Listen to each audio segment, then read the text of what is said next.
I'm almost ashamed to admit it, but for whatever reason, I don't normally look at a whole lot of community WODs for Doom.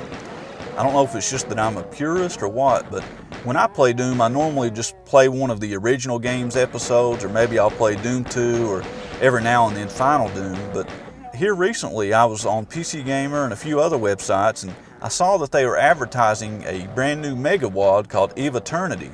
And I was really impressed by the screenshots and stuff, and I thought to myself, you know, if these sites are talking about this, it's got to be something pretty special. So I downloaded it, I played all the way through it, and I've got to say I'm really glad I decided to check it out, because Eviternity has got to be one of the most impressive WODs I've ever seen and I've ever played. If you're like me and you don't normally play these WODs, you've got to check this thing out. So for those of you who aren't familiar with it, Eviternity is a Doom 2 Megawad, and it's mostly made by a user by the name of Dragonfly, but it also has several maps that were made by other people. It has a campaign that spans all 32 levels of Doom 2, and the campaign is broken up into several chapters. And these chapters are basically like episodes, and what's cool is that when you start each new chapter, it's a pistol start, so you start fresh. You lose all of your weapons and armor and stuff, and it's just like starting a new episode like in the original Doom. It also has several new monsters, loads of new textures, and new music all throughout it. I don't think there's a single song in this Megawad that was in the original Doom 2. So, like I was saying, this is one of the most impressive WODs I've played. It just has excellent level design all the way through it, stunning architecture. This is one of those WODs that has these levels that are not only great to look at, but they also play great. And the levels are definitely non-linear, but what I found was most of these levels flowed in such a way that I was sort of always moving forward and I was always making progress. There weren't many cases where I was just stuck wandering around and not really knowing where to go. It felt like they were really built in such a way that you always were making progress. You never felt stuck, and so that really impressed me.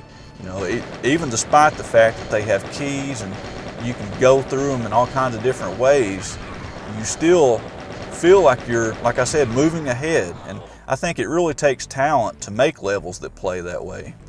Something else I really liked about this game's level design is that these levels have a lot of these quiet moments where you're sort of wandering around, maybe picking up items, getting a key card, or just figuring out where to go, and all of a sudden it'll give way to this hellish ambush, and you'll just be engaged in this massive battle with tons of monsters coming at you.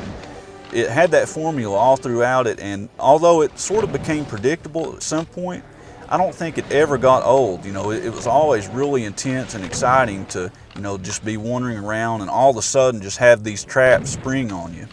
What I also found is that the later levels in the game tended to set like this unrelenting pace where you go through this crazy battle and you sort of think it's all over, and then you end up in another crazy battle, and it just goes from one wild battle to the next until you're at the end of the level, and you're just, you know, you're almost out of breath, just ready for it to end. And man, some of those later levels just, they are balls to the wall crazy. They just keep you going.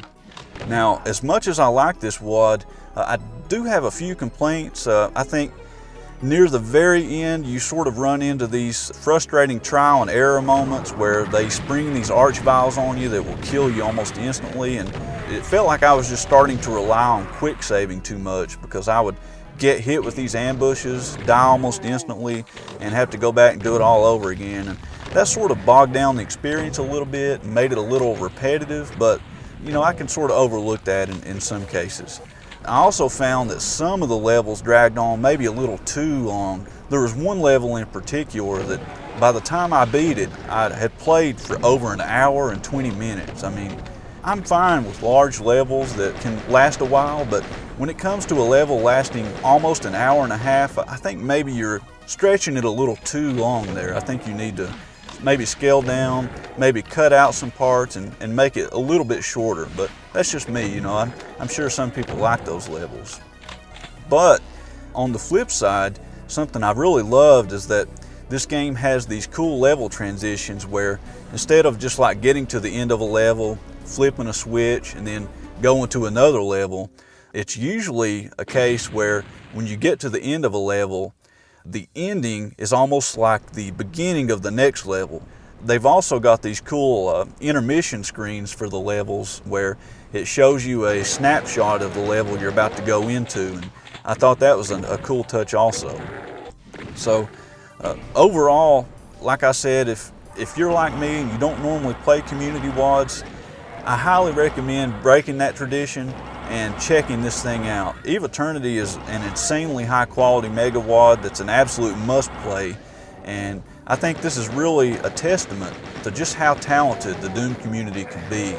This is something that it's so high quality, I would almost be willing to pay money for it. I mean, it's just crazy how good it is, and you can tell that this was a labor of love and they put a ton of care into it, and that this was made by some very, very talented people. Anyways, I appreciate you guys watching. If you all have played Eviternity, feel free and let me know what you think about it in the comments below. And this is Chubbs, signing out.